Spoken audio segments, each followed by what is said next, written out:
Selamat sore, sahabat Portal Kanker.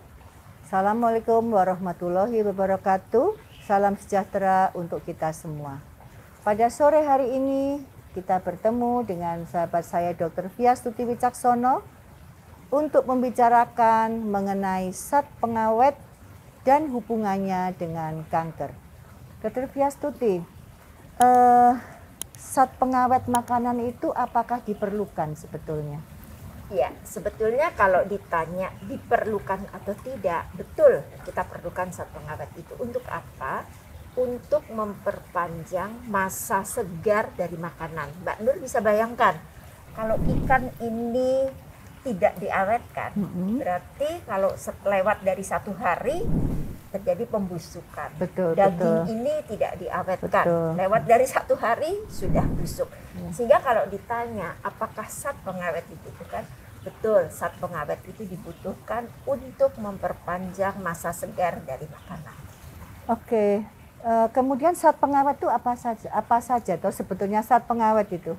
Ya. Apakah sama semua zat pengawet untuk makanan A, B, C, D semua sama atau berbeda-beda? Sebetulnya beda-beda. Umumnya zat pengawet yang digunakan pada daging, pada sarden itu adalah zat pengawet yang mengandung nitrat atau nitrit.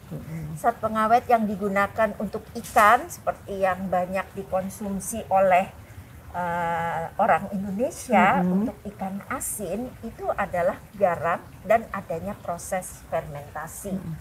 Kalau di sosis juga sama, nitrat atau nitrit. Jadi memang berbeda-beda zat pengawet yang ada di makanan. Ini selain makanan ini, apakah ada makanan lagi dengan pengawet, Dr. Fiastuti? Sebenarnya banyak, Mbak Nur, zat pengawet pada makanan itu. Tapi umumnya nitrat dan nitrit yang ada di makanan dan garam serta proses fermentasi. Jadi ini kalau kita sebutnya, ini adalah salted traditional fish, ikan yang diawetkan dengan menggunakan garam dan proses fermentasi. Kalau ini Dr. Fiastuti, ini adalah isinya, ini adalah daging, kemudian diawetkan dengan menggunakan nitrat atau nitrit. Iya, kalau ini sama, ini juga umumnya makanan-makanan ya, ini ikan ya.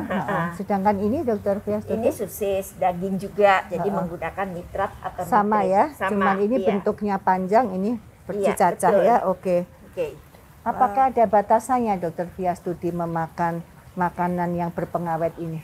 Ya, jadi kalau kita lihat efek dari kandungan nitrat dan nitrit yang ada di dalam makanan, itu akan menyebabkan kumulatif dari terbentuknya senyawa N-nitrosol. Jadi makin banyak nih senyawa N-nitrosolnya yang masuk ke dalam pencernaan kita, yang akan merusak lapisan dari sel-sel usus sehingga risiko penyakit kanker itu meningkat. Untuk ikan asin agak berbeda karena dia mengandung garam, kemudian fermentasi, dia akan merusak selaput lendir. Karena perlindungan dari lendirnya itu berkurang, sehingga memungkinkan juga peningkatan senyawa N-nitrosol dan kemungkinan pertumbuhan bakteri Helicobacter pylori menjadi lebih banyak. Baik. Nah, kedua kombinasi dari daging, nitrat dan nitrit, kemudian salted fish-nya ini itu yang akan merusak sel-sel di dalam tubuh kita, masuk ke saluran cerna, merusak saluran cerna, kemudian merusak selaput lendir. Nitrat dan nitrit dan daging merah ini meningkatkan risiko terutama kanker kolorektal. Selain itu? Nah, kalau ikan asin, terutama karena selaput lendir yang dirusak, meningkatkan risiko kanker nasofaring. Baik.